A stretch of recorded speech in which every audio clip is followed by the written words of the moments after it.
Emotional bytes, the building blocks of our emotional world.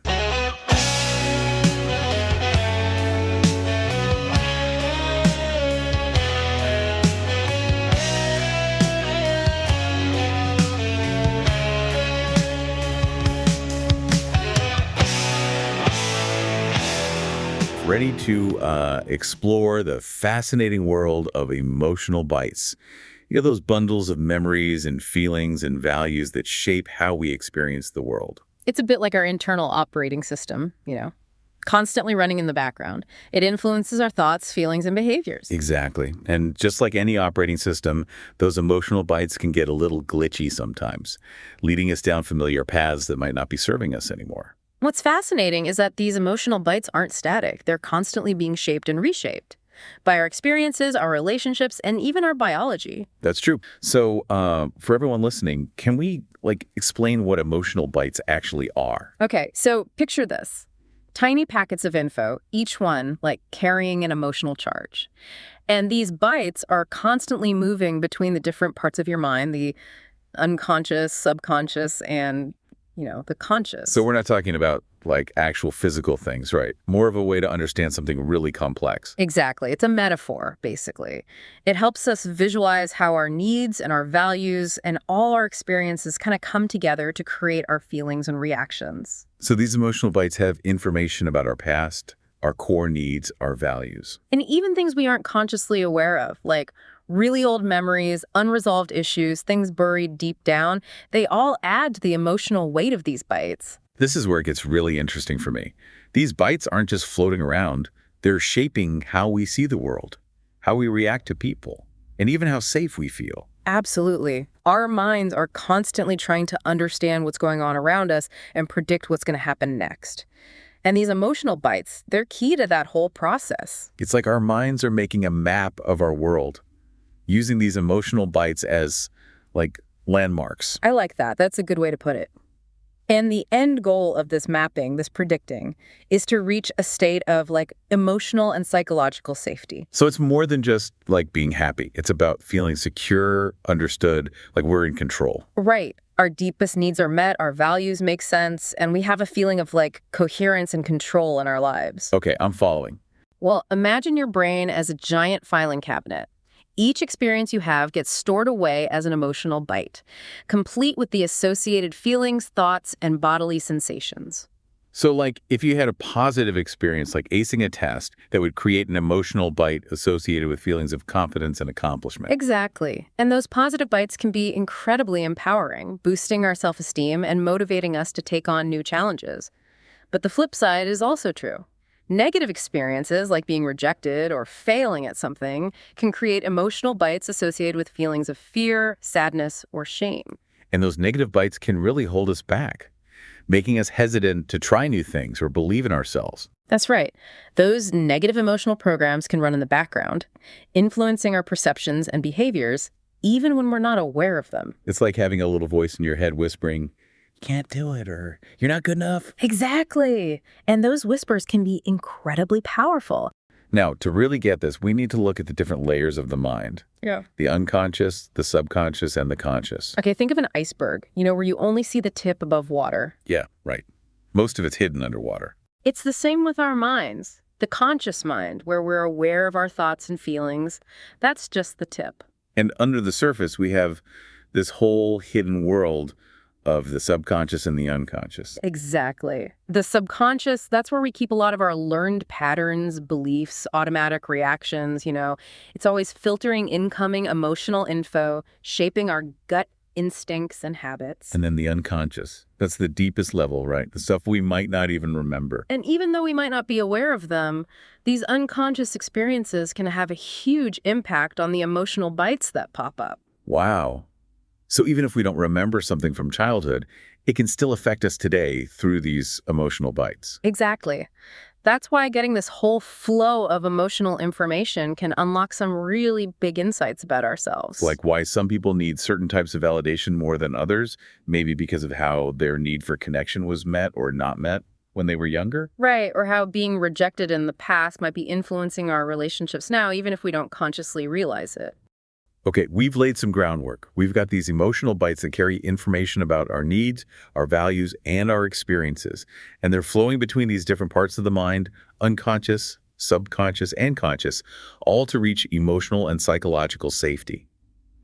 But how does this play out in real life? Let's bring it back to reality with some real-world examples. Let's see how these emotional bytes show up in our daily lives. Okay, that sounds good. Let's start with something a lot of people can relate to. Stress at work. Imagine you're working on a massive project. Deadlines are approaching, the pressure's on, and you're feeling totally overwhelmed. In that situation, your emotional bytes are probably going haywire, stress, anxiety, maybe even feeling like you're not good enough. Now, let's say you've also always been a perfectionist, maybe because when you were growing up, your self-worth was tied to your achievements. So those emotional bytes might be making those feelings of pressure even worse, Yeah. triggering a fear of failure and a need to prove yourself. Which could make you work late into the night, neglect your self-care, and get stuck in that stressful cycle. So the emotional bytes are coming from both the current situation, the demanding project, and from past experiences that have shaped your beliefs and values. Exactly. And once you understand where those emotional responses are coming from, you can start to develop better ways to handle the stress. For example, you could start questioning those perfectionistic beliefs, set more realistic expectations, and practice self-compassion, accepting that you're human and you're going to mess up sometimes. Absolutely. Let's take public speaking, for example. Lots of people get super anxious just thinking about it. Oh yeah, I know that feeling. Heart racing, palms sweating, wanting to disappear. Right. Their emotional bytes are going crazy, flooded with memories of being criticized, fears of judgment, and this deep need for approval that might come from their past. So it's more than just nerves about speaking in front of people. It's about the deeper emotional meaning we give the situation based on our own unique set of emotional bytes. Exactly. And by understanding those underlying fears, we can start to figure out ways to manage them, like changing our thoughts, practicing self-compassion, or getting support from others. What about relationships? How do emotional bytes affect how we interact with our partners, friends, and family? So imagine a child who was constantly ignored growing up, whose need for attention wasn't met. As an adult, their emotional bytes might lead them to look for validation in unhealthy ways, or even sabotage relationships because they're afraid of being abandoned. So they might be acting out of deep insecurity based on those early experiences, even if they don't consciously connect the dots. Exactly. And on the other hand, someone who values independence might see a request for help as a threat and react negatively. So their emotional bytes are filtering that request through their values, making them react in a way that seems kind of out of proportion. Right. But if they can recognize this pattern, they can learn to see the situation differently and respond in a better way. Maybe they can see the request as a chance to connect with the other person while still staying independent. These examples really show how powerful these emotional bytes are. It's like they're always influencing our thoughts, feelings, and actions, even if we're not aware of it. Yeah, it's like this whole hidden world under the surface, controlling how we see things and what we do. And that hidden world, those emotional bytes are a big part of who we are. It sounds like understanding these emotional bytes is important for having healthy relationships, but also for growing as a person, right? Totally. It's about going from just reacting to things to being more aware and having more control, understanding why we feel the way we do. And that why often comes from those deeper parts of our minds, the unconscious and subconscious stuff we were just talking about. Exactly. The more we know about these processes, the more we can take charge of our emotions and decide how we want to react. Okay, let's say you're in a relationship and your partner says something that really bothers you. Your emotional bytes might immediately flood you with feelings of hurt, anger, or defensiveness. And let's say you've always been sensitive to criticism, maybe because you were often judged or put down when you were younger. Your emotional bytes might be interpreting your partner's comment through that past experience, making the negative emotions even stronger and causing you to overreact.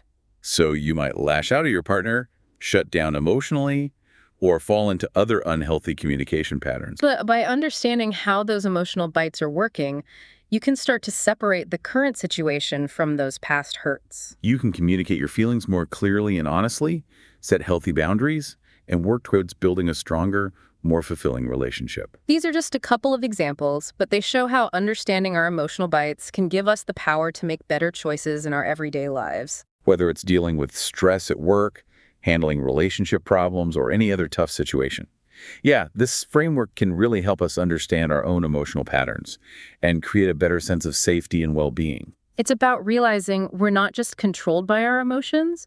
We can learn to understand them, work with them, and actually use them to help us. This deep dive has been incredible. I agree. Such a fascinating exploration of emotional bites and how they shape us. This emotional bite idea, even though it's just a metaphor, gives us a really useful framework for understanding how our inner and outer experiences are connected. It reminds us that our emotions aren't random. They're meaningful signals that can teach us a lot about ourselves and the world around us. So to wrap up this deep dive, we want you to think about this. What emotional bites are you carrying? What needs and values are driving your reactions? How might becoming more aware of these emotional bites help you create a life that feels more aligned, authentic, and fulfilling? Emotional bites. May yours always be positive and lead to fulfilling connections. Beautifully said. Thank you again to our listeners for joining us on this deep dive. Until next time, stay curious about the emotional bites that shape your inner world.